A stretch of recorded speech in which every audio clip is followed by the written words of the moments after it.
খুব সহজেই একটা দুর্দান্ত নাস্তা তৈরি করে দেখাবো আজকে চিকেন আর আলু দিয়ে। তো এটাকে আমি একটা বন তৈরি করব। তো টেক্সচারটা একটু দেখি আগে কেমন হয়েছে। মাশাআল্লাহ, এটা কিন্তু অনেক সুন্দর হয়েছে। আর বাসার সবাই খেয়ে যেই প্রশংসা করেছে, মাশাআল্লাহ মাশাআল্লাহ।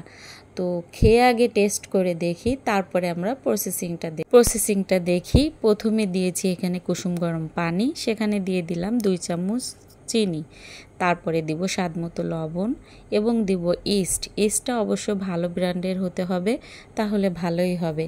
তো এটাকে আমি একটু মিক্সড করে এখানে 2 চামচ গুঁড়া দুধ দিয়ে দিয়েছি। আজকের বনটা আমি তৈরি করে দেখাবো আটা দিয়ে। আর আমি সব সময় ময়দার অপোজিট আটা দিয়েই কিছু না কিছু ভালো তৈরি করা দেখাতে চাই, কারণ অনেক সময় আটা ঘরে সবারই থাকে কিন্তু ময়দাটা অ্যাভেলেবেল থাকে না। আর ময়দা আমাদের জন্য অনেকটাই ক্ষতিকারক, তাই চেষ্টা করবেন আটা দিয়েই সুস্বাদু কোনো কিছু তৈরি করার জন্য। তো এখানে 1 কাপ পরিমাণে আটা আমি দিয়ে দিয়েছি। আর এই ডোটাকে আমি একটু স্মুথ তৈরি করব, একেবারে শক্ত হবে না। তো এখানে আমার আরেকটু আটার প্রয়োজন আছে। তো এরকমই হবে। এটা আমি 10 মিনিটের জন্য রেস্টে রাখবো। এটা যতক্ষণ রেস্ট হবে ততক্ষণ আমি পুরটাকে রেডি করে নেব। তার আগে এটাকে আমি র্যাপ করে রাখবো।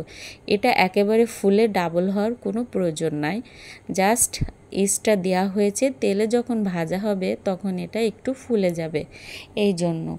তো এখানে রেডি করে রেখেছি আমি আলু আর চিকেন, পেঁয়াজ, ঝাল একই রকম সাইজের। তো প্রথম চিকেনটা দিয়ে দিলাম, দিয়ে একটু নাড়াচাড়া করব।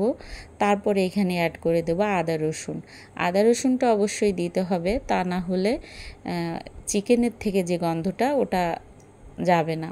স্বাদ মতো লবণ দিয়ে দিয়েছি, আর কেটে রাখা আলু, পেঁয়াজ, ঝালটাও দিয়ে দিলাম।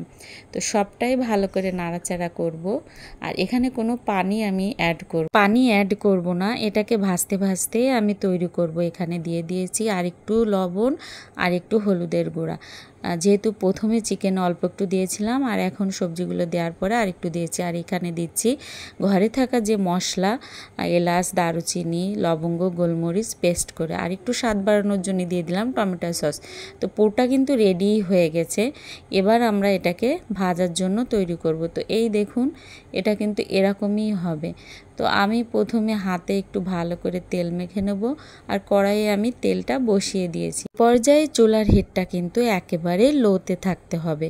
তো হাতের সাহায্যে কোনো বেলাবেলি ঝামেলা নাই, এভাবে একটু মেলে নিয়েই এর ভিতরে পুরটা ভরে দেব। পুর ভরে দেওয়ার পরে এটাকে সিল করে দেব। সিল করে দেওয়ার পরেই আমি চুলায় দিয়ে দেবো ভাজার জন্য। তাই কিন্তু তেলটা একেবারেই হিট কম আছে, আর চুলার হিটটা লো টু মিডিয়ামেই রাখতে হবে শেষ অবধি।